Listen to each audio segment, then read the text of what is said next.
Assalamualaikum warahmatullahi wabarakatuh. Perkenalkan, nama saya Alihman Lukman. Saya dari kelas PTPB 2019 dengan NIM 1927041017. Kali ini saya akan menjelaskan mengenai teknologi penangkapan ikan. Apa itu rumpun? Rumpun adalah benda berlabu atau hanyut yang ditempatkan di laut untuk menarik ikan.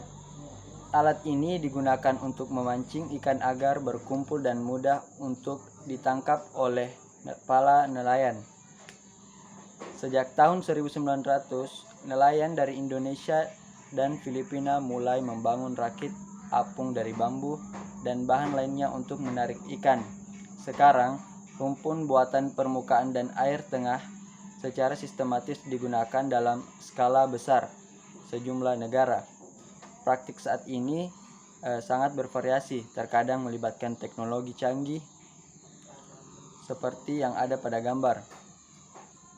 Rumpun tertambat menempati lokasi tetap dan menempel pada dasar laut menggunakan pemberat seperti balok beton. Tali yang terbuat dari sintetis mengambang sebagai polipropilenem menempel pada tambatan dan pada gilirannya menempel pada pelampung. Pelampung bisa mengapung di permukaan, bisa berlangsung 3-4 tahun, atau berbaring di bawah permukaan rumpun air tengah untuk menghindari deteksi dan bahaya permukaan seperti cuaca dan lalu lintas kapal. Rumpun tengah air, di mana satu-satunya komponen permukaannya kecil, pelampung penanda kurang terkena tekanan dari angin dan ombak dan risiko kerusakan oleh kapal. Di bawah permukaan rumpun bertahan lama, lebih dari 5-6 tahun karena lebih sedikit keausan tetapi bisa lebih sulit ditemukan. Penggunaan rumpun dapat digunakan dalam pengaturan tunggal atau ganda. Praktik umum adalah menggunakan lebih dari satu dengan jarak yang cukup antara masing-masing. Jarak yang paling cocok antara setiap rumpun tergantung pada kelimpahan dan jenis spesies sasaran. Berkisar antara beberapa ratus dan 1000 meter untuk ikan pelagis kecil di perairan pesisir atau dangkal, atau 5-10 mil laut untuk rumpun tuna air dalam. Nah, selanjutnya ada kategori utama rumpun. Yang pertama ada artisanal, merupakan rumpun yang penggunaannya aman untuk makhluk laut lainnya, yaitu alat pengumpul ikan. Artisanal ini biasanya lebih kecil dan kebanyakan digunakan oleh nelayan subsisten. Yang kedua ada industri. Rumpun industri meningkatkan tingkat tangkapan dari kapal, pursein dan pole line yang menargetkan gerombolan besar tuna.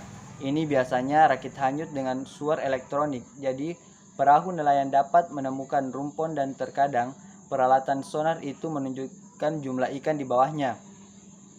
Pelampung berlabuh juga digunakan. Nah, adapun dampak negatif rumpun.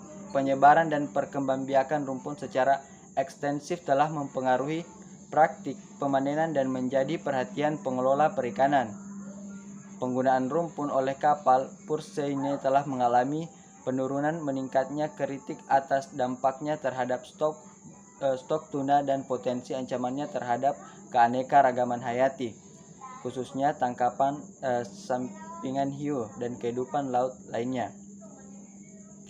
Tuna tropis menunjukkan kecenderungan perilaku alami untuk berkumpul di sekitar benda terapung, dan nelayan memanfaatkan perilaku itu dengan menggunakan rumpun. Kemajuan teknologi dalam desain rumpun telah meningkatkan efisiensi penangkapan, dan rumpun telah berkontribusi pada peningkatan tangkapan tuna terutama cakalang dan tuna sirip kuning. Nah, adapun dampak positif rumpun, yaitu sisi positifnya rumpun dapat menjebak tuna di daerah yang tidak produktif. Pengelolaan rumpun terkait penangkapan ikan menjadi perhatian para pengambil kebijakan. Penutupan area waktu adalah metode utama yang digunakan untuk membatasi dampak penangkapan ikan pada perikanan. Rumpun telah diusulkan tetapi efektivitas waktu. Penutupan area tidak pasti. Pengelolaan perikanan berbasis rumpun perlu dinilai secara regional. Nah, adapun kesimpulan pada kali ini yaitu secara umum rumpun pada dasarnya tidak buruk. Namun, benda-benda mengambang ini membutuhkan perhatian tambahan dari komunitas ilmiah dan nelayan. Jika digunakan dengan benar, rumpun dapat mengurangi bahan bakar biaya dan jejak karbon tanpa membahayakan ekosistem atau kelangsungan hidup spesies target. Dan seperti semua metode penangkapan ikan, rumpun perlu dipantau dan dikelola. Nah, itulah yang sempat saya sampaikan. Lebih dan kurangnya mohon dimaafkan. Assalamualaikum warahmatullahi wabarakatuh.